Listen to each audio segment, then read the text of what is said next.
Every gardener already works with the kingdom of fungi, whether they realize it or not. From your compost pile to the soil in your garden beds, fungi, along with other microorganisms, are the invisible engines converting raw carbon into the rich humus that fuels our crops. But we can do more than just observe this process. We can invite it intentionally into our backyards. By cultivating mushrooms, we can turn our gardens into thriving, multi-layered ecosystems. Mushrooms are incredibly low maintenance, can improve soil structure, increases nutrient availability, and supports a healthier, more diverse ecosystem. They also thrive in shade and low-use areas where vegetables struggle. Today, we'll be talking about 3 of the easiest and tastiest mushrooms you can grow in your garden, and how to cultivate them using methods and materials that will provide you with a successful first harvest. So, let's start with my personal favorite, the oyster mushroom. If you're looking for a low barrier entry point into gardening with mushrooms, oysters are the undisputed champion. The term oyster mushroom is a catch-all phrase for various species within the Pleurotus genus, including blue oyster, Italian oyster, pink oyster, and snow oyster. While online sources are often contradictory, the first known commercial cultivation of oyster mushrooms dates back to the late 1800s in Western Europe. However, their history goes back much further in Asia. In China and Japan, certain species of oysters have been foraged for centuries, and were even used in traditional medicine to help with joint pain and blood circulation. It wasn't until the 1970s that oyster cultivation went global, and they've skyrocketed in popularity ever since. As of today, oysters are the second most cultivated mushroom in the world, rivaling the shiitake. All oysters, in my opinion, are an S-tier mushroom when it comes to ease of cultivation and flavor. They can be grown using a variety of different methods, and are one of the fastest growing mushrooms, and are incredibly consistent when it comes to that meaty, umami flavor. At Spore, oysters were the first species we cultivated and sold at farmers markets and restaurants. Over 10 years later, we're still experimenting with this mushroom by growing them in our community garden space.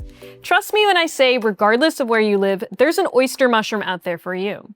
That's because one of the most fascinating aspects of the Pleurotus genus is its ability to adapt to a wide range of climates. Essentially, there's an oyster for every season. You can rotate varieties throughout the year, using pink oysters in the summer, blue or Italian varieties for mild shoulder seasons, and snow oysters for those late, chilly autumn days. If you're ready to get growing, I recommend trying the Plant and Grow Mushroom Starter Block for your first experience. For a more permanent garden fixture, oysters can also be grown on hardwood logs or in mulched beds, in buckets or in straw bales. Personally, I prefer these methods as they tend to be more cost-effective in the long run, especially in combination with the mycosphere, which is an outdoor mushroom cultivation chamber that helps maintain the perfect conditions for fruiting mushrooms. However, they require more resources and time as opposed to the Plant and Grow, which is one of the fastest and easiest methods to grow mushrooms outside. You can accomplish all of your mushroom gardening goals and more with the products we offer here at Spore. We sell 100% USDA certified organic Plant and Grow starter blocks and mushroom spawn, made with care right here in our facility in Portland, Maine. All of our mushroom species are selected by our mycologists for their aggressive growth, high yields, and, of course, flavor.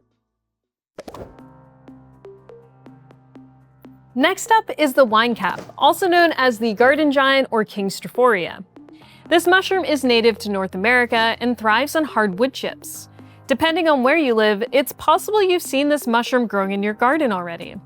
Other than being an edible mushroom, it's known to be a potential weed suppressant. Once the mycelium has established itself, it creates a dense fungal mat difficult for weeds to grow through. And guess what? If you have a mulched path or perennial bed, you already have the infrastructure to grow this mushroom. Winecap offers a unique flavor profile that is similar to artichoke hearts or asparagus. And beyond the kitchen, they provide a fascinating form of natural pest control. Research has shown that winecaps are one of the few species known to actively manage soil health by trapping and consuming parasitic nematodes.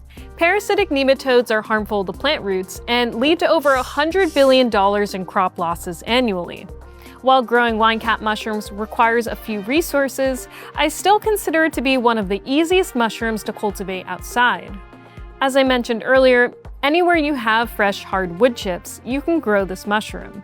Just mix wine cap spawn into those chips, keep them moist, and in a few months, you will have edible mushrooms popping up all over the place. You can also grow wine caps in dedicated garden beds, though don't expect them to stay there for long. Once you start growing them, you may see them pop up wherever you have wood chips on your property. It's also important to remember that wine caps are a long-term investment. This mushroom can reliably produce mushrooms for years after first inoculation, as long as there is fresh wood to consume. While it can be a challenge to time their fruiting, it turns your yard into a bit of a fun scavenger hunt. Even if you're not a fan of eating them, they're a delightful mushroom to grow. We have a video tutorial on how to grow these mushrooms, which I'll link to in the description below. Last but not least, the shiitake mushroom. Shiitakes are one of the easiest and most foolproof mushrooms you can grow on logs. It's no wonder humans have been cultivating them for hundreds of years. The traditional log growing technique we use stems from practices used as early as the 12th century in modern-day Japan. Shiitake mushrooms are native to temperate mountains of Asia. There, it grows on the shi tree, a member of the oak and chestnut family. Log-grown shiitakes have a bite and depth of flavor that grocery store varieties simply cannot match. They are firmer, more fragrant, and hold up beautifully in long-simmered stews or as a standalone side dish. Shiitakes contain ergosterol, which converts to vitamin D when exposed to UV light. Growing them outdoors in a natural garden setting rather than in a dark commercial warehouse actually boosts their nutritional density. Beyond immune support, shiitakes contain a rare compound called iridodenine, which is seldom found in other edible mushrooms. While oyster mushrooms typically use natural statins to block cholesterol production, the iridodenine in shiitakes actually helps the liver process and clear existing cholesterol from the bloodstream more efficiently. This works in tandem with lenthionine, the sulfur-based compound responsible for the mushroom's intense, meaty aroma. This chemical is produced when the mushroom is crushed or dried and provides potent antimicrobial benefits that mushrooms like buttons or portobellos simply lack. The most rewarding way to grow them at home is by inoculating freshly felled hardwood log sections, such as oak, birch, sugar maple, or beech. This process involves drilling a series of holes into the log and packing them with either sawdust or plug spawn containing live mycelium. The holes are then sealed with food-grade wax to protect the fungus from drying out and to prevent a wild competitor fungus from moving in. Once inoculated, the logs enter a period known as incubation. During this time, the mycelium slowly eats its way through the lignin and cellulose of the wood. It takes 6 to 12 months for the fungus to fully colonize the log. Once fully colonized, the timing of your harvest is often triggered by environmental shifts, such as heavy spring rains or a drop in temperature. By staggering your inoculations each spring and fall, you can have a consistent harvest every year.